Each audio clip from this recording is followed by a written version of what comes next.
Hey, do you need a new blush? Oh, actually, don't answer that. There's been too many new blushes lately. And of course, right after, I just did my blush roundup. Darn it, which I'll link at the end of this video. But we do have some new blushes from Chanel, and they are pretty cool. So if your blush threshold has any more room, come today with me to learn about these brand new Chanel cream to powder blushes. I'm Rebecca. This is not Fit for Print Beauty. It's my little digital beauty magazine that you can kind of flip through or so live every day here on YouTube, almost every day here on YouTube. I am a fashion and beauty journalist. So I just brought this into a digital magazine and we're going to talk about these. I know, I mean, joking aside, we've had a lot of new blush lately. Like I said, I just did a roundup. And when I saw these, I thought, oh no, more blush. And I was kind of excited because blush is exciting lately, isn't it? Why is it still exciting? You don't think it would be anymore, but it still is. And Chanel is always exciting. So I picked up 3 out of the, I think it's 5 shades. And it is cream to powder. And it is some of the nicest cream to powder I have ever seen. Honestly, it is beautiful. So Chanel is releasing products every month or so, pretty much every month now. They have realized that we are all cuckoo for Cocoa Puffs with Chanel. We realize that. But we're going to take a look at these, and they are so pretty. And I'm going to do some face washing in this video so that we can try them all on as well. I got 3 of the 5 shades. They are $52 each. Hey, it's Chanel. What do you expect? But let me tell you, in terms of cream to powder, they are the nicest cream to powder I have felt in a while, and we're going to try them on the cheeks and see what we think. They really do feel exactly like a cream, and they really do instantly kind of powder off on the face, and they're not sticky. So here's the 3 shades I got, and then we're going to look at some swatches in 2 different lights. I got the Beige Eclatant, which is like the daring or dazzling beige shade, which is kind of a barely there blush, a look I'm actually quite fond of since I over apply. So, it saves me from myself. I also picked up the Rose Radiant, or Radiant Rose shade right here. Don't worry, I got swatches for you. And then another one that I'm actually really excited about, I picked up the Grenat Profond, which is like a deep garnet shade. Pardon my terrible French. Pardon my terrible French. We'll just say deep garnet shade. And I really like that. Probably my skin tone is too light to wear that, but I still will. And I will over apply it too. I can't resist. I just cannot resist. Okay, I have tried other cream to powder blushes. There's many out there on the market. Generally, they fail to impress me and they don't last very long. But these little guys do have a nice staying power. They have a little bit of a scent when you first open them. It is not overwhelming and it does dissipate, but we are used to this with Chanel and other luxury houses that are perfume houses. There's always going to be a perfumey smell. So do take note. It is not overwhelming, but take note if you do have migraines or allergies. We need to go to some swatches, and then we've got some try-ons and some face washes in my future. Let's first look at the 3 shades that I got in studio lighting. We'll take them outside too. But in studio lighting, here we have our dazzling or daring beige shade first, the Radiant Rose shade in the middle, and that deep or profound garnet on the outside there all the way towards the wrist. Aren't those pretty? And they feel like velvety. They have a velvety, soft feel. Wait till you see me apply them, and we'll talk about it. Okay, but let's take this outside into the warm California sunshine, because then you're really going to see what these shades look like. And of course, I've applied them, so they are now in their powder form, really on my arm there. And you can see they don't have a shine to them. They don't sweat like a lot of kind of cream blushes do. What do I mean by sweat? Where you can see almost beads on the top of the product. They really do look like and swatch like a cream product. I mean, you can kind of see where your finger has been, and they kind of have that, they very much feel like cream, but the minute it comes out, it's very much a powder. Okay, so there's a lot of different ways to use this, and you know me, I'm going to put some on the eyes too, because to me, everything is a face palette. Okay, I brought over a different amount of brushes, some airy, some more dense. With this beige color, I really think it's pretty important that we use a dense brush. You know I like my Merit brush. This is a good Merit #1 brush, kind of a foundation brush. It is a synthetic kabuki style brush, probably quite necessary, especially with my skin tone, for this light of a shade. So I'm just going to kind of pop it on there. And just kind of, yeah, is a hard one to show up on me.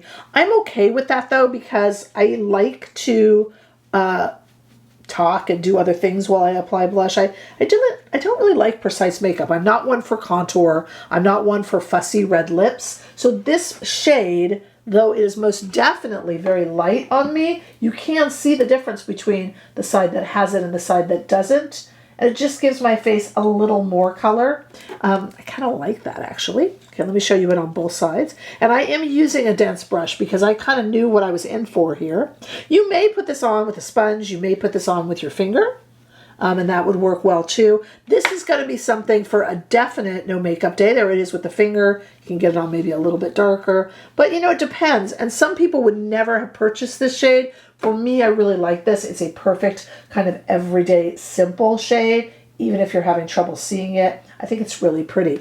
If you have a more fair skin, then you might like this. And if you have a deeper skin tone, depending on the shade, you can also use it to highlight, you know, without shine, the high points of the face.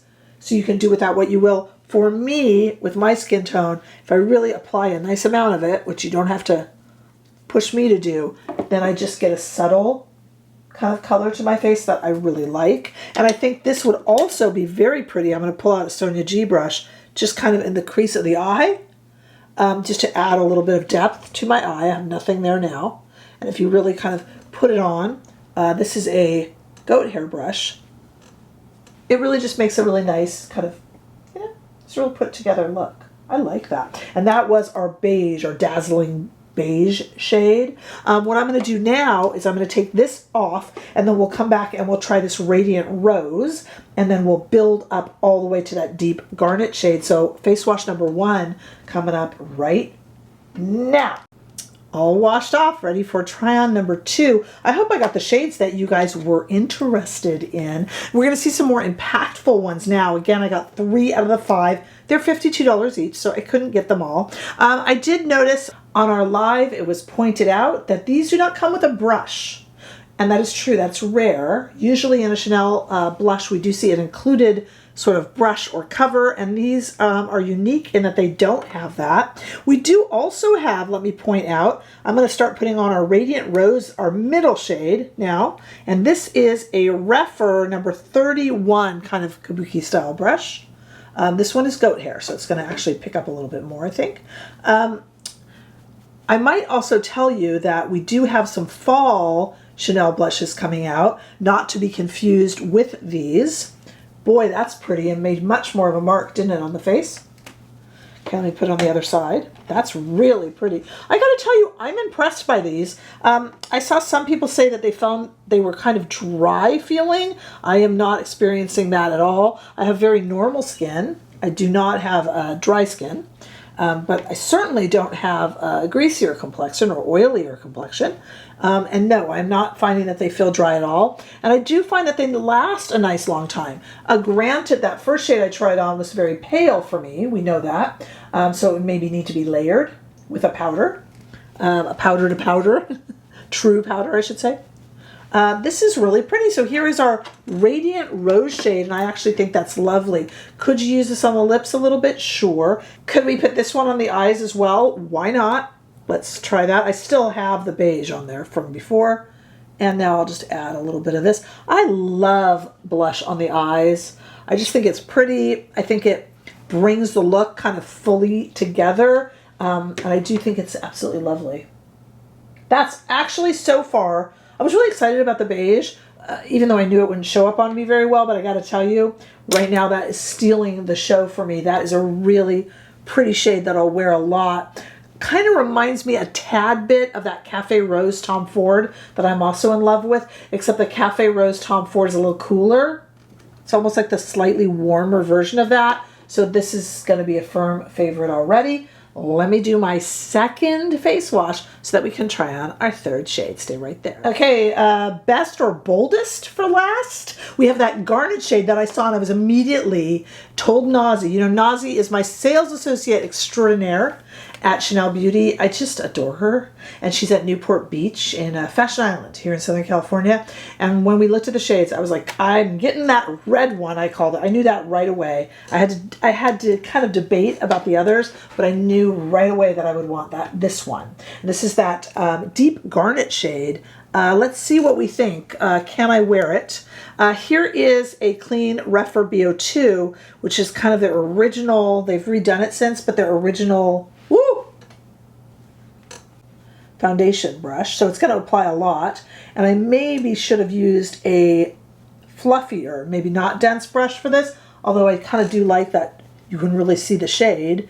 And what I like about this, even in the deeper shade, is that when you put it on, it blends beautifully. So you're not just getting a mark where you initially put the brush down, and it also blends out. It's not picking up the foundation underneath it. So it's really kind of behaving really well, and I like that. I'm going to take a fluffier brush. Let's see. How about this? This is a Refer number 5, which is kind of one of our favorite kind of iconic Refer original brushes. Let's see if we like that a little more. Oh, actually, that just applied a little more because I wasn't able to control it as much because it's fluffy. So if I go back in with that Refer brush I was just using on the other cheek, it actually, so I'm liking these applied with a little bit of a stiffer type kabuki brush myself first, and I was able to blend that out really easily with that. It looked like I tried to go fluffier to apply, thinking it wouldn't be quite as potent, but all it did was take away my control. So I do like that personally. I mean, you know, you'll have what you like. It's a little deeper on one side than the other here. And then if I grab a brush again, let's try it in the eyes. Probably try this on the lips. I have that Guerlain was it that KissKiss on my lips, the Balm in the red color. But, I mean, this could be really pretty. And red is going to be quite the shade for eyeshadows. So we might as well start getting used to it. Not rose, but red. That's going to take some getting used to for me. This, I don't really see this as a lip shade, but let's try it. Not lip shade, I should say lip product. I don't really see it as a, I put it over a balm, so it feels nice. And it's definitely a monochromatic look. There we go. We got it on cheeks, eyes, and lips. Hey, I kind of like that. In fact, I definitely like that. Okay, let me just, in summation here, let me just summarize. If you enjoy a cream to powder, or if you've been frustrated with them in the past because they haven't been quite what you expected them to be, let me tell you, these Chanel cream to powder blushes, I mean, you're paying $52, but it's Chanel. What are you going to do? I think they perform beautifully. I think they're absolutely lovely. They blend. They don't pick up makeup underneath. I personally like them with a little flat style kabuki brush, whether it's synthetic or whether it's natural hair. And I think they also apply really nicely on the lips, like over a balm. That's really pretty. So, hey, I am super pleased. This is kind of seemed like a quickie release because we've got a much bigger Chanel releases on the horizon with some really fancy schmancy looking embossed blush and some gorgeous eyeshadow as well. I think there's some other products too that are coming along with it maybe. Kind of interesting. So keep a lookout for that. But I just wanted to feature these because in terms of an everyday use product, maybe not a collector's item, but an everyday use product, I think these are actually really, really pretty. And as soon as I find them out there for sale online, I will make sure that I attach, that I come back in and edit so that you can get them, and I'll put it in community as well. Sometimes when I can, I put things up here on YouTube shopping, but a lot of this is in the description bar, will be when it's available. You know how Chanel is, it trickles out. In the description bar, but plus check it out to join our Facebook group. We have an online membership. You can find me over on Instagram and TikTok and Threads. All of that good stuff. There's so many ways to become a bigger part of this channel. And my goodness, I would love to have you. Make sure that you share and like. And the biggest compliment that you can give me is if you subscribe.